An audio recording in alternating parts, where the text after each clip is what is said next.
river walks, and southern charm lure thousands of tourists every year to Wilmington, North Carolina. But one of the city's lesser-known attractions is the Wilmington Railroad Museum.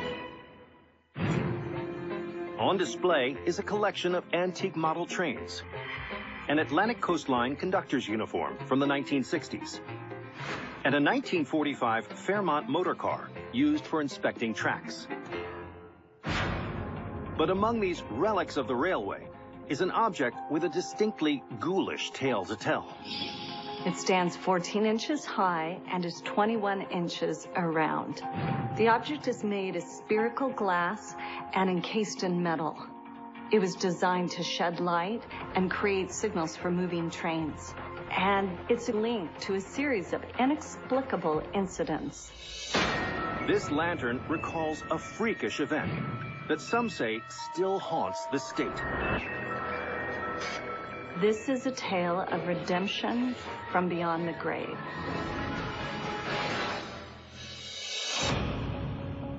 It's 1925 in Maco, North Carolina.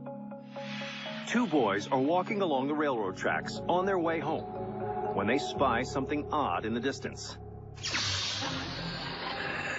They saw a strange light appear out of the darkness. The brilliant amber orb seems to hover a few feet above the tracks and then drift ominously up and down. The bizarre light is unlike anything the boys have seen before. You can imagine how creepy it would be to see a floating ball of light in the middle of the dark woods. It scared them to death. Terrified, the boys run for home. There, they recount the tale of the strange encounter with the lights to their family and friends. But it seems they are not the only ones to have seen this peculiar phenomenon. According to locals, the sinister glowing orb has been spotted along the railway tracks off and on for more than half a century. It even has a name. It's called the Maco Light, and some believe it has a supernatural cause. A ghost might have been connected to the mysterious lights seen at the railroad tracks. The story goes back to the 1860s. As legend has it, a railroad worker named Joe Baldwin was riding in a caboose when it accidentally became detached from the rest of the train. To make matters worse, another train riding on the same set of tracks was approaching fast. It said Joe did his best to alert the oncoming train's driver by swinging his lantern, but to no avail.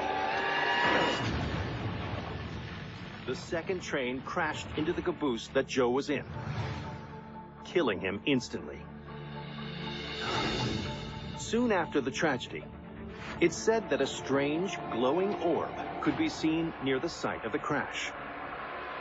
Maco residents clung to the belief that the light was from the lantern carried by the unseen spirit of Joe Baldwin.